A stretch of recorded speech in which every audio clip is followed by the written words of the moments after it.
What is going on, you guys? My name is SpyDico64, and welcome back to yet another NASCAR 1/64 scale diecast review. And ladies and gentlemen, welcome to a new episode of these Xfinity batch reviews. Well, this is a bit of a different version of these batch reviews. So let me first explain, I guess, really sort of what this video is. So for those who do not know, for most of the NASCAR Xfinity Series diecasts, I take a look at at least 5 or 6 or 7 of them in one retrospect. So I've been doing this since August of 2024 and all that sort of stuff. And since then, I've made 2 Xfinity batch reviews. The last one we did was all the way back in, I think, October. I haven't really looked at the date yet, or looked back on the date, but I'm pretty sure it was in October. And yeah, and really honestly, it really has just kind of really, it really bothered me that I couldn't, post another one, and all that sort of stuff, or I couldn't make another one. And mostly because the reason is because, Lionel Racing has really sort of slowed down on the Xfinity releases, especially at the end of last year. But now in the beginning of this year, we are expected to get more Xfinity diecast, and the next Xfinity batch review should come out in at least March, if I want to say. Don't quote me on that. I'm not so sure if that will happen. But that's something that I do want you guys to all watch out for. Now, however, though, what am I doing here with these Xfinity cars? Because if you have been paying attention to the Xfinity batch reviews, we've already had a look at a Sam Mayer, Sammy Smith, an 88 and a 97, or a Shane Van Gisbergen diecast. However, though, this one is a little bit different. Now, this particular set of Xfinity cars are NASCAR Authentics exclusives. However, there is one here that is a non-exclusive, that being the Sammy Smith Pilot Flying J car. But yeah, as of course you can see, all 3 of the 4 cars are exclusives in the NASCAR Authentics line. So I think in order to combat, the issue with there, not being any Xfinity batch reviews and all that sort of stuff, I think it would be really great, or I think it would be a really great idea if I do a NASCAR Authentics edition, because the odds of me talking about these cars in their individual reviews is really, not even it's something that I don't even think will even happen. Because, again, if I try to do, a single review of any of these cars, it probably won't get too many views. So that's why I want to go ahead and tackle this all in one video. And I know I probably lost a lot of you because I'm not talking about the Hot Wheels. So let's just go ahead and get straight on into it. So first car up, we have right here Sam Mayer's number 1 Raptor High Heat Chevy Camaro that he ran at the Spring Atlanta Xfinity race. As of course you can see right here. Now this car was released in the NASCAR Authentics the Advent calendar. Yeah, I blanked on right there. So yes, this was released in the Advent calendar set, and whatnot, sort of have you. This was one of the 2 exclusive Xfinity cars that was part of that set. And also that set also included the Daniel Suarez Wendy's car, the number 14 car that he ran in that year. So yeah, now when I saw this card first, it didn't immediately catch my eye. I was just like, my initial reaction was, really? We couldn't get another unique Xfinity car. Instead, we just got another JRM car. However, though, thinking about it and really looking over this car, I gotta say, I really am digging this paint scheme. Now, as far as I'm concerned, this paint scheme is not coming back for this year. It's not on William Byron's, it's not listed for this weekend at Atlanta. But this is a pretty cool one-off paint scheme. Now, they also did make the Cup car of this, the Cup version, and all that sort of stuff. But this really works well on the Xfinity body and whatnot, sort of have you. So, yeah, one thing I really got to say that I really like is, yeah, you know, I really love this front end, you know, the flames and all that sort of stuff. Really does look pretty cool. And especially this neon number, you know, really does scream Hendrick vibes there and all that sort of stuff. So, yeah. This really does look like a paint scheme that Jeff Gordon probably could have run with DuPont maybe in the latter 2000s or something like that. So, yeah. Nothing really too special to mention about this car.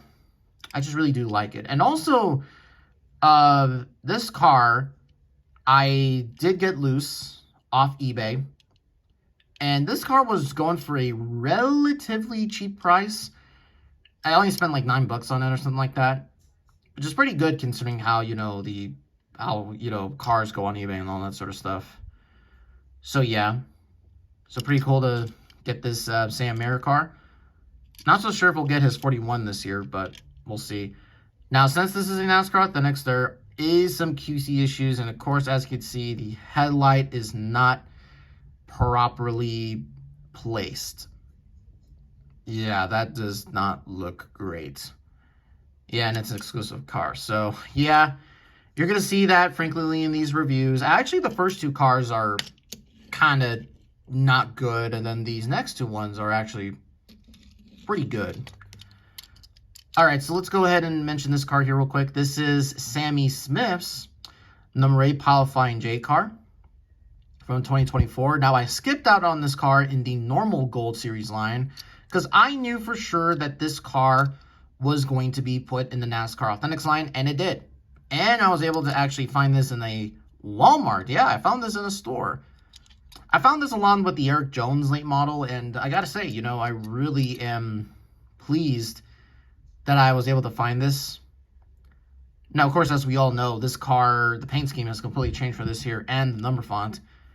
And oh, by the way, all of Sammy Smith's number 8 cars on the DEI font have all DMP'd, which is really surprising to me. Like, wow, I would have never guessed that that would have happened.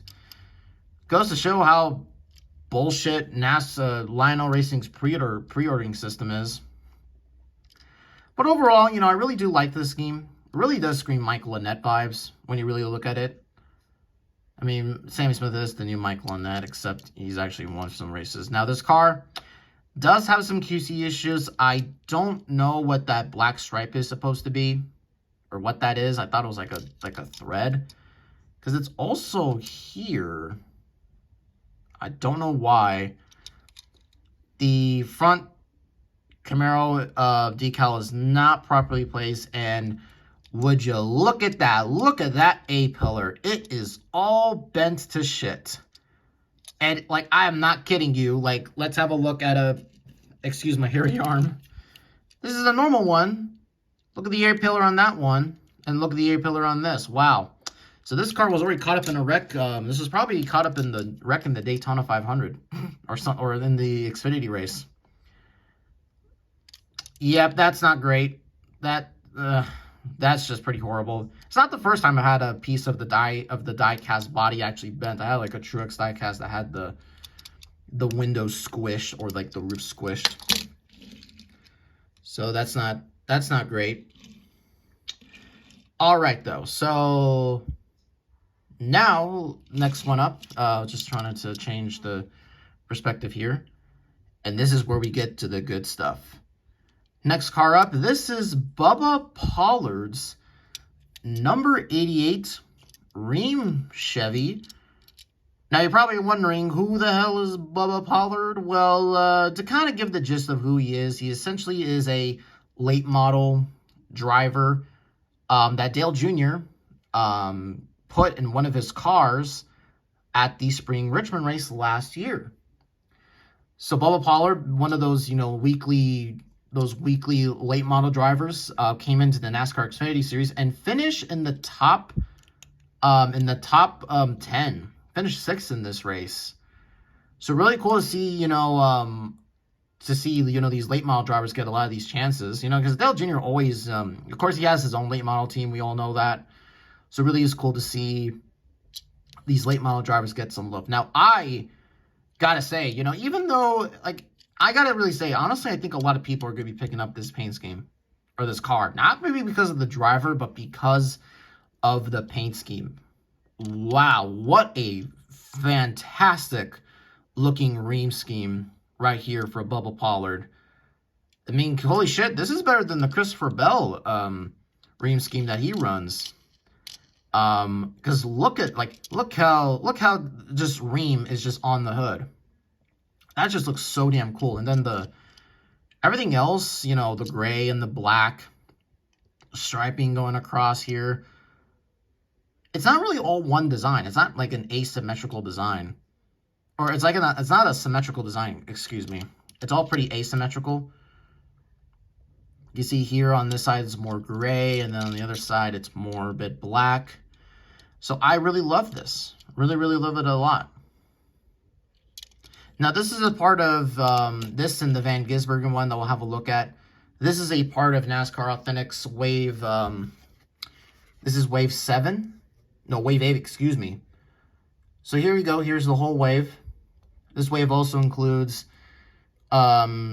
Briscoe's Mahindra Tractor, Cole Slaw Custard's Annie Frozen's Custard. You also got Martin Truex Jr. And then you also got, I was going to say Zane Smith, Todd Gilliland's Lon John Silver's, Chase Purdy's 77 truck. I still need to find that. Brad Keselowski's Build Some Marines patriotic scheme. And then Sammy Smith's Sundrop late model. That's another one that I also want to get. So there you go. That's the wave it's a part of. For any of you want to look for that. All right, so now let's go ahead and end off this episode here by looking at the last car that I wanted to get from this lineup. And that is Shane Van Gisbergen's Wendy's Frosty scheme.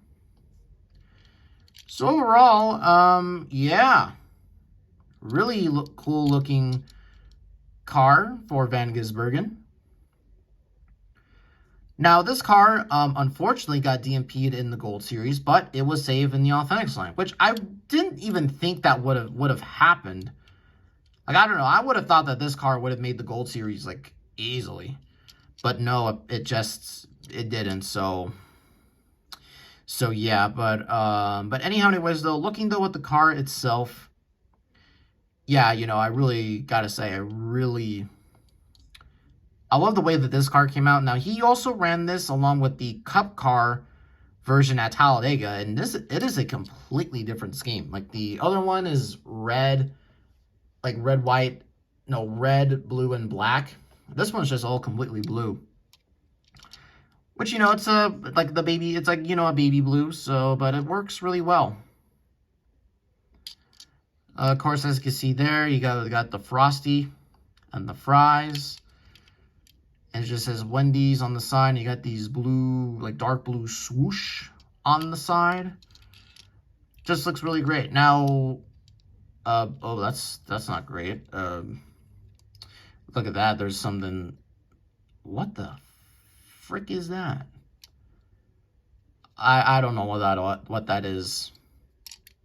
Some dirt right there or something like that. Damn it, Lionel, you were doing so good, and then now you fucked it up. Okay, now before I go any further, I was gonna say that someone did commented on my review when I did the SVG Wendy's Cup car, and they said that Wallace is that is indeed a family member for Shane Van Gisbergen. So thank you for telling me that. So yeah. But all right, so that's really going to conclude this episode of the Xfinity Batch Reviews. I know it's a little bit of a, I'll admit, this is a bit of a weird one, but you know what? I'm honestly glad that I decided to do a video like this. Now, before I do go ahead and, you know, give my final thoughts on these cars and just, you know, get on out of here, there will be a review on Jeff Gordon's 94 Coke 600 win. And then tomorrow, when the time I'm recording this, the next shipping report is supposed to include Dale Jr.'s Bud late model. So expect a review of that. And then also probably expect the rest of the race win reviews. Like there's Logano's North Wilkesboro All-Star win, Chase Elliott's Xfinity Charlotte win, Ryan Blaney's, his Iowa win. So, expect all those reviews coming out here pretty soon. It's been a bit of a sluggish month for this channel. But at least all of you have been watching my short videos, which, oh, by the way, I want to say, don't take any of my captions seriously. Like, I've had a lot of people, like, I posted a video talking about, like, this short clip of Alan Bestwick, like, messing up a sponsor slogan, like an old, like, Xfinity race at Nashville, and I said, this is why ESPN sucks, and made that I was supposed to be satire, but no, people took it seriously and said, NASCAR fucking sucks, and died when Dale died. Like, oh my god, I can't take it with these Facebook comments, man. So just want to say that, but, alright, I'm rambling on way too much. I'm gonna, go ahead and just end this off here. So overall, some really cool Xfinity cars right here. Now, the 88 and the 97, that's a part of NASCAR Authentic's Wave 8. I think that should be out by now, but if it's not, then, well,